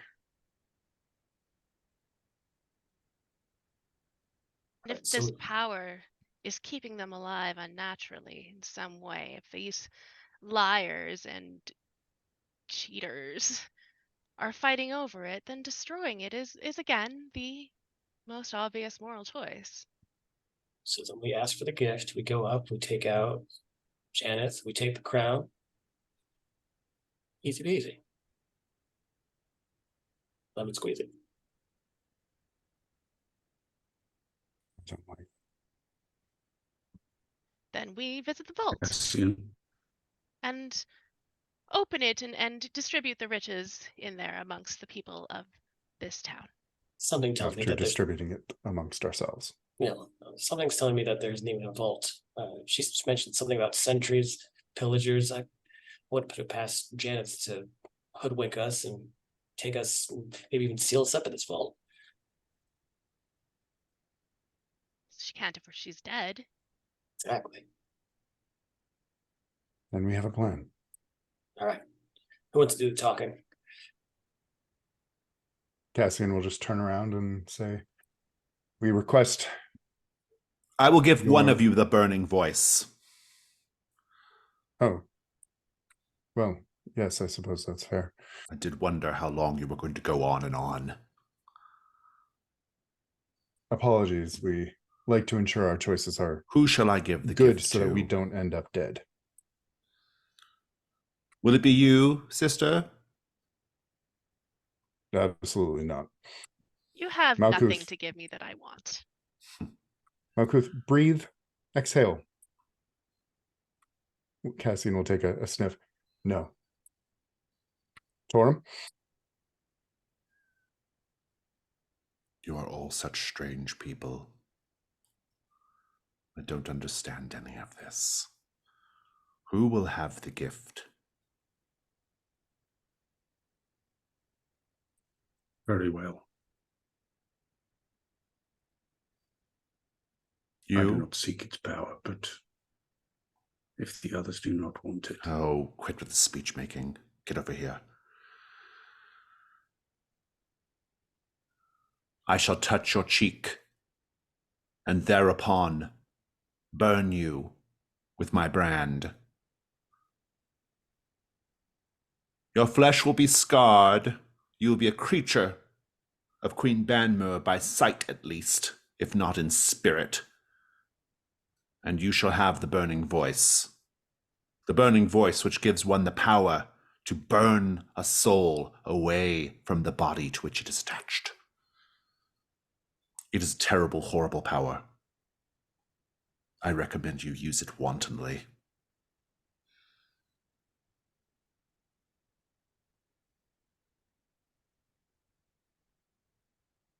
Kneel.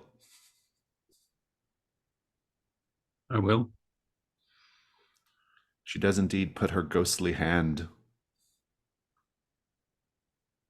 on you, a hand that comes from beyond the veil of death. You are left with a big, blackened burn scar in the shape of her hand on your cheek. You cry out, but you have a new ritual called Burning Voice.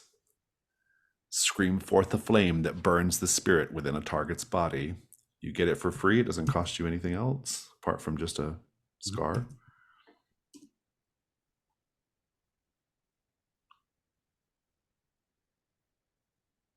Now go.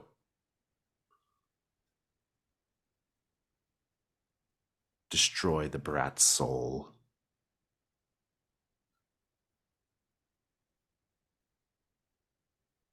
Onward and upward. Say that again, Jack. Oh, I said onward and upward. Very well. So back up to the throne room. Regrettably, because of a previous devil's bargain, you are accosted on the way by the remaining fox creature, which has grown quite big and savage and is pissed off because its companions, 2 companions, are destroyed. It jumps down and snaps and hisses with its smoky, crackling hiss and engages you. It is an endurance 7. Please say how you're vulnerable and roll weak point.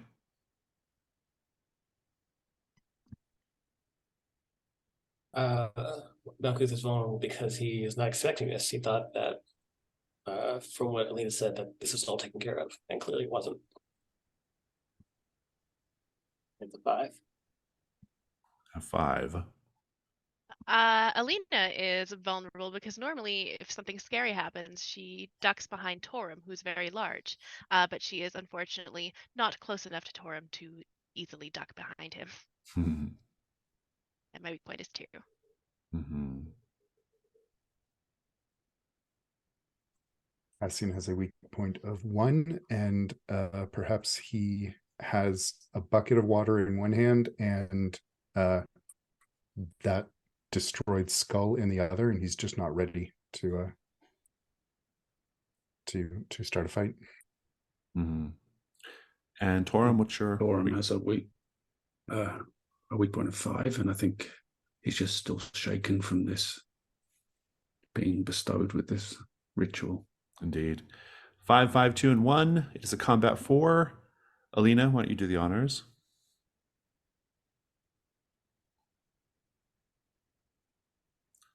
5, 5, 4, and 2. The 5s and the 2 are weak point. That is Torum, Malkuth, and Alina, but it is destroyed. Alina, kick off the combat. And also, it's 2 5s, so Torum, you're taking Ruin 2. And Malkuth, Ruin 2. Unless you have armor, because armor does block these hits.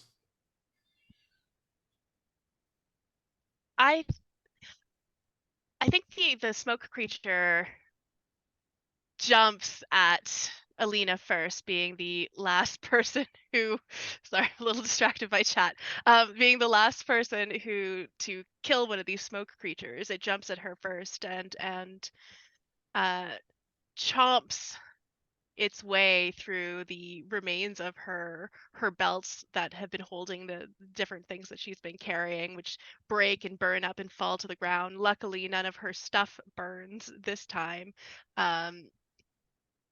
But it does, well, I suppose that I take a point of ruin. No, I'm going to mark my amulet of protection. The amulet I have in the sack that this creature bites into shines a great purple light that's visible even out of this leather pouch and shatters. You can hear the sound of it, smashing. The creature whimpers and yelps and backs off, heading towards another person. Malkuth, I'm gonna go last if you don't mind. Cassian.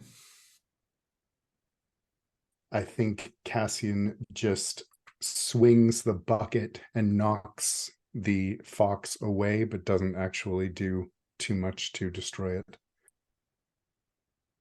Torum. Torum swings the star metal glaive, and catches the thing, but it also gets inside his reach, and we see flame gout up across him.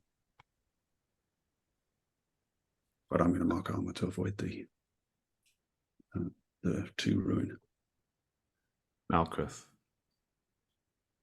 As this is going on, there is a moment where Malkuth glances over at Alina, and with that purple flash of light from her amulet, it shines in her eyes. It makes it sparkle almost as if her eyes are violet. And he remembers that remark that he made to her earlier in the night, how she looked a lot like his sister, Fiolette. And with this purple in her eyes, he remembers his sister's purple eyes, which is why she was named Fiolette. And he's distracted. And in that moment, the fox pounces on top of him, snarling, smoking. He's taken by surprise, and the fox jams its mandibles into his throat. Blood begins to gush out, but in this moment, Malkuth takes his hands, his bare hands, rips the jaws off of his neck, and pulls the jaws away from itself, tearing its head in half, and its body dissipates in this puff of bone and smoke. He rolls over onto his stomach and tries to get up onto his knees, but the blood begins to seep out down his chest, down his throat, into the muddy dirt of this cairn, creating this sort of deep crimson slop beneath him. And he sort of starts to try to struggle ahead, but he can't make his way up. He looks up at Kazian, and Kazian would see just his throat completely torn out. No, no, no. And Cassian will just drop the bucket, drop the skull, and try and press Malkuth's throat in place and put pressure. Let's take a 5-minute break.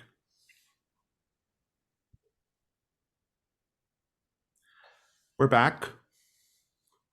I think it's conceivable that Cassian would be able to stabilize Malkuth, but I want a very high price for this.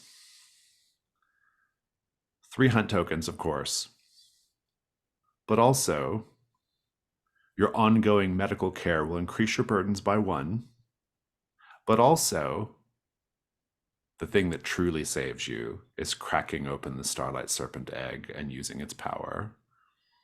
I'm going to reject the offer. Very good. Malkuth is no longer with us. If I do have a little bit of a moment Please do. with which to speak some last words, I will, when Kazian comes down to try and treat Malkuth, he just sort of, his eyes sort of go looking up at him, and his posture goes slack, and his arms, and it's fine. Just listen, there's a well. My sister. And when he's saying that, he's sort of rolling up his gauntlet and showing him the name that's tattooed on his wrist. It's very different from the rest of the tattoos he has on his body. Just make sure she gets everything. And you make sure. This is your job, not mine. no, Hold. it's all right. Done a lot. Just make sure the egg is safe. And he'll You have reach my out, word. and he'll pull out the little papoose. He'll wrap it. He'll like pull it towards his chest, and he'll see that the egg is still in the papoose with like the clipped on vial of starlight. Yes. You're a really good roommate. That was terrible. But thank you. He doesn't say anything back. Back up in Queen Janeth's throne room, she says, "Have you done it? Have you brought me evidence of the harlot's death?" Cassian's going to pull the broken skull out and clear his throat and say, "We cut off her head and it started to grow a new body." So we destroyed the skull. Excellent. Excellent. Then the contents of my vault are yours.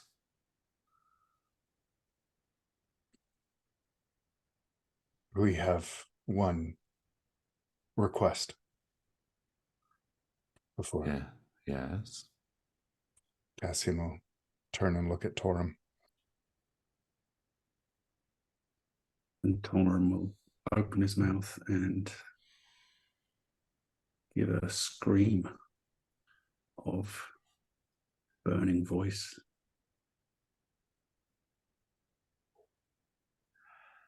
It is a risk roll. What what could go wrong here, group? Everybody can speak.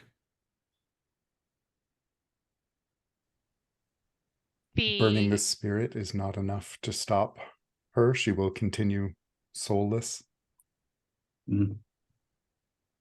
I think maybe the power is not what the queen has led us to believe. It does something completely different. Yeah, sort of building off that, I think that the power will allow for spell to go off, the ritual to go off as intended, but it also burns the user's soul. Hmm. I like all those ideas, so that's good enough for me. Let's talk about dice. Do you have a skill or piece of equipment that will help you right now?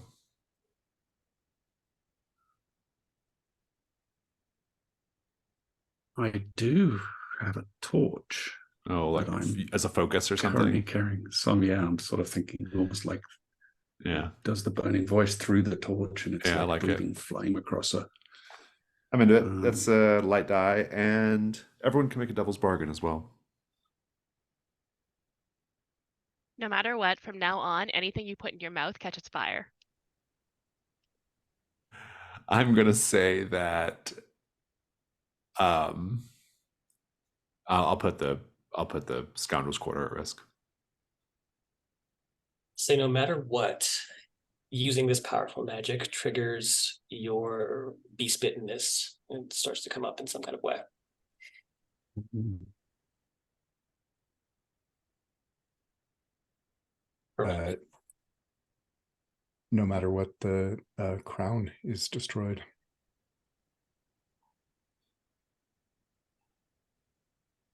Oh, that's a tough one. I think I'm going to go with the beast-bitten nature coming to the surface, though. 2 light, 1 dark. Go ahead. 6 dark. 6 dark. Your ruin goes up, but you will burn away her soul. And I'm curious how your beast-bitten nature comes into play as well. But in any case, give us or your cured beast-bitten nature, interestingly. Give me the scene. What does it look like when you burn away Queen Janeth's soul, thereby destroying her for good? Yeah, I think Torum just turns toward her and, lifting the torch in front of him, screams, and the scream doesn't sound like his voice. It's very high-pitched. And this gout of flame just explodes across her, and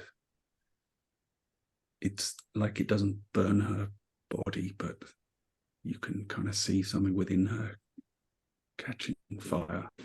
There's fire behind her eyelids, fire coming out of her ears,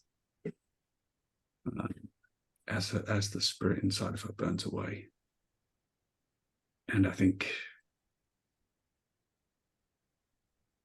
Torum kind of hunches over once he's done with exhaustion, and there's steam and smoke rising from his head. And when he lifts his head again, there are horns protruding from the side of his head.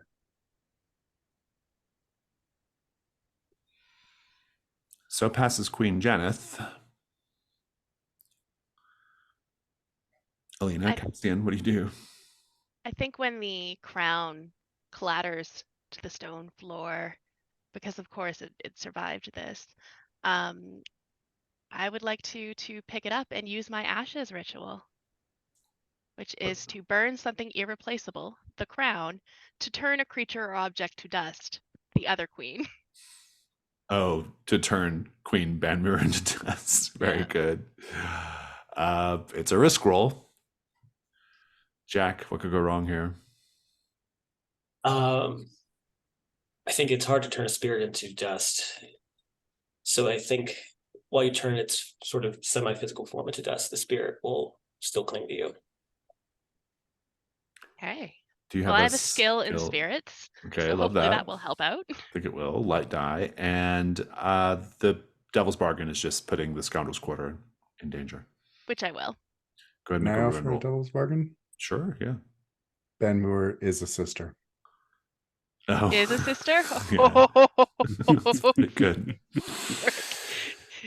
Yeah, I gotta take that. Okay, very good. You can go ahead and do that. You've got 2 light dice, and you have to do a dark die because of ashes. Rolled a 4. 4 light. Oh, what's the complication here? Mm-hmm. The complication is you have to actually perform this ritual in front of her. You have to go down there where she's at. As long as you're willing to do that, it'll work. Oh man, I'm Profess. tempted to roll another dark die, but I also want to do this right in front of her. Yeah, I'm gonna go down and do it right in front of her. But Malkuth would have wanted. It's true. She sees you with the crown and she says, I'm impressed. You've actually managed to do it. Remarkable indeed. Remarkable indeed. In fact, I can do a lot of things. And I'm going to place the crown on the ground. And I imagine I have something with which I can start a fire, tinderbox or something. And up it goes in flames. Indeed. She screams when she realizes what you're doing. And This is for your falseness.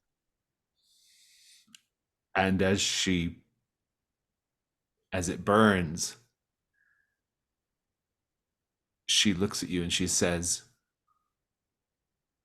but I am one of the chosen. I am one of the sisters. I have many names besides Banmur. I am the torchbearer. I am the holder of the holy ember. This was to be my rebirth into the world. And she catches fire, spectral fire, ironically, and screams out a terrible wail. As she dies, she says through the fire, I curse you. I curse you, Alina. I curse you to never know the love of the sisters. I curse you to always be lost in the darkness. I curse you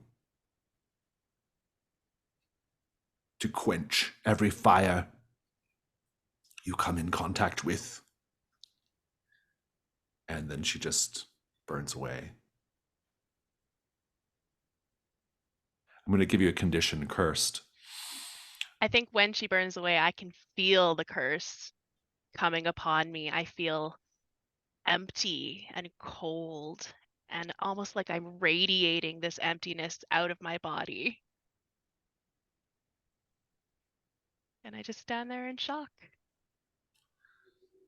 Do you go looking for the vault? Come this far, it would be crazy not to. The vault, the treasure vault, that is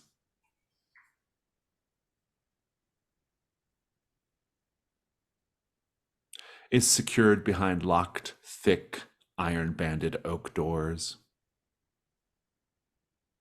It takes you some time, but there's no one to stop you, so you can eventually get in using tools and axes and whatnot. All 4 walls of this small room are covered with deep shelves. In one corner of the room, 2 royal guards lie dead of fairly fresh sword wounds. There is a hole in the center of the floor, very clearly recently made, leading to a tunnel that leads away from the castle and village. The shelves are barren save one item, a small brass statue of a smiling fox, a toothy smiling fox, and a note that says, Bright Teeth Assyrio considers the debt owed by Kairmough to be settled.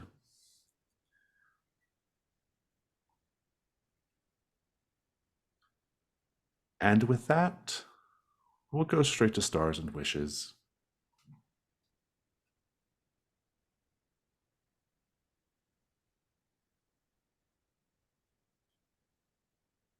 Well, this is fun. Totally ride. intense. Goodness. Wow, there was a lot happening in this one. I think it took us like a little bit to get going because it's been a couple of weeks, and that's what usually happens when it's been a couple of weeks to kind of get back into the swing of things, and remember what was happening. And yeah, wow, there was so many really amazing choices and scenes in this. I really loved the Devil's Bargains. They all contributed to the story and made it more interesting, and then now there's a whole bunch of new like story pieces we can latch onto that it's just delicious. Malkuth's death was so perfect for Malkuth. It was, it wasn't big and heroic. It was quiet and caring, dying while thinking about his sister and trying to protect her. I think that's really appropriate for Malkuth, and I'm really sad he's gone, but I'm excited that Cassian is now the daddy of the egg, so that's exciting. Torum's new horns, I'm excited to see what's going to go on with that. I imagine your burn mark is going to stay forever. I hate Theo. I want to punch him in the face. I absolutely loved both of the queens. They were amazing, and if they weren't dead, I would want them to show up over and over and over. I love that I got to murder a saint, and now I'm cursed. That's going to be a lot of fun. Yeah, this was a really exciting session, and yeah, I guess my wish is to see what Jack brings to us next week. That's my wish as well. I'm curious, is Violette going to join the group? Because it kind of sounded like Jack was making preparations to retain Malkuth's horde, which is not an unreasonable thing to do, and I would allow it. So I'll be curious to see if that's what happens here, or if there's something else. But in any case, it's all very intriguing. Yeah, stars, great session, loved it. I love that, this session definitely planted a lot of future storyline seeds, right? Which I think is really fun, especially Bright Teeth Assyrio, right? And kind of makes you wonder all the fox shapes, the fires, there was a bit of confusion between the queens about what was kind of going on. So it kind of makes you wonder if Bright Teeth didn't have something to do with all this. Who was Theo after all? I don't know. Who knows? But in any case, it's all very fun, and it might be fun to continue seeing what's going on there. But yeah, great character moments. Very sad about Malkuth, but it was a. What I thought was really interesting about that scene was that the death scene was just with Cassian, because Malkuth is still not that close to Torum, and definitely not to Alina. And so I thought that was really intriguing. It kind of added an interesting emotional dimension to the whole thing, because now Cassian's just here with a completely different group of people now, right? Than he started with. So, but yeah, really good problem solving and some fun combats. The combat with Alina and the Cinder Fox thing was so good. It was very entertaining combat. Yeah, just good times all around. Yeah, I was going to give a star for the fact that Alina turns out to be a bit of a badass in surprising ways. That she handled herself in combat and took out Queen Banmuir, and yeah, there was a lot of interesting development on her part in particular. And I really stars for everyone letting me indulge in a couple of really fun character moments for Torum as well. So that was a ton of fun today. And yeah, pour one out for Malkuth. and Cassian is now the only OG member of the Scoundrel's Quarter. That's going to be interesting. Yeah, that was a really interesting scenario. I liked the two queens. I don't know if we did the right thing. I don't know if there really is a right thing to do. But yeah, I did get the sense that neither of them were to be trusted. So I feel like we probably made a pretty reasonable choice. But yeah, I loved the stinger of then someone beat us to the horde after all that. Yeah, I like that star. It's very that Western that has that sort of twist. I can't remember the name of, but it's very reminiscent of that sort of hoodwink. That like the entire party just had to deal with a death. We've got to deal with a new person who's also dealing with a lot of existential crises of faith. And now, oh wait, all of this stuff that we just went through was mostly for naught. Which is always a great trope that I like to see. And I like and this is just kind of a general star to the incursions that we've played so far, and I'm sure with many other incursions, just like the idea of like this moral ambiguity of everything. I think back to like Hester's Mill. There's a way to solve it, and then there's a way to solve it, and we ended up taking the very dark way to solve it. Which in the long run seemed to be for the best, but at what cost? And it's sort of a similar thing here of like both of these queens who are queens in every respect. I love them. They're very mother, but did us destroying them actually do any good for this place? And now who is this bright teeth person who's just now robbed this place? There's a lot of just really interesting stuff that plays with gray areas that I really like. Individual stars. I didn't feel bad at first leaving Alina behind until she was attacked, but I'm glad that it happened because we got to see this really cool moment of tension and of like her being resourceful and a badass. I thought it was really fun. Torum, I love that you took that devil's bark, and I love the implications of like now you're just sort of going to be walking around, with these horns, and what's that going to mean for the future? And I'm sure that on an emotional level, what does that mean for him? He thought he was cured, and now he's got this sort of mark of his heritage that he's got to deal with. I'm going to miss Malkuth and Kazian's dynamic. That was one of my sort of consistent favorite things about this campaign, was just the sort of banter that they had back and forth in their relationship. And he better not sell that egg. I'll tell you that much right now. And then Jason, like I said, I love the queens and the hissing sounds. You can always count on you for good folly, good sound work. It was very, very much on point today. And so Wizards, I've got a few different ideas, but I'm obviously not going to know until next week, until what I actually bring to the table. But I'm thinking on some stuff, and we'll see what happens. Before I get to my stars and wishes, and before I forget, would Cassian be able to take Malkuth's drive to break the siege on Malkuth's siblings' fortress? Yeah, I don't see why not. He made a promise.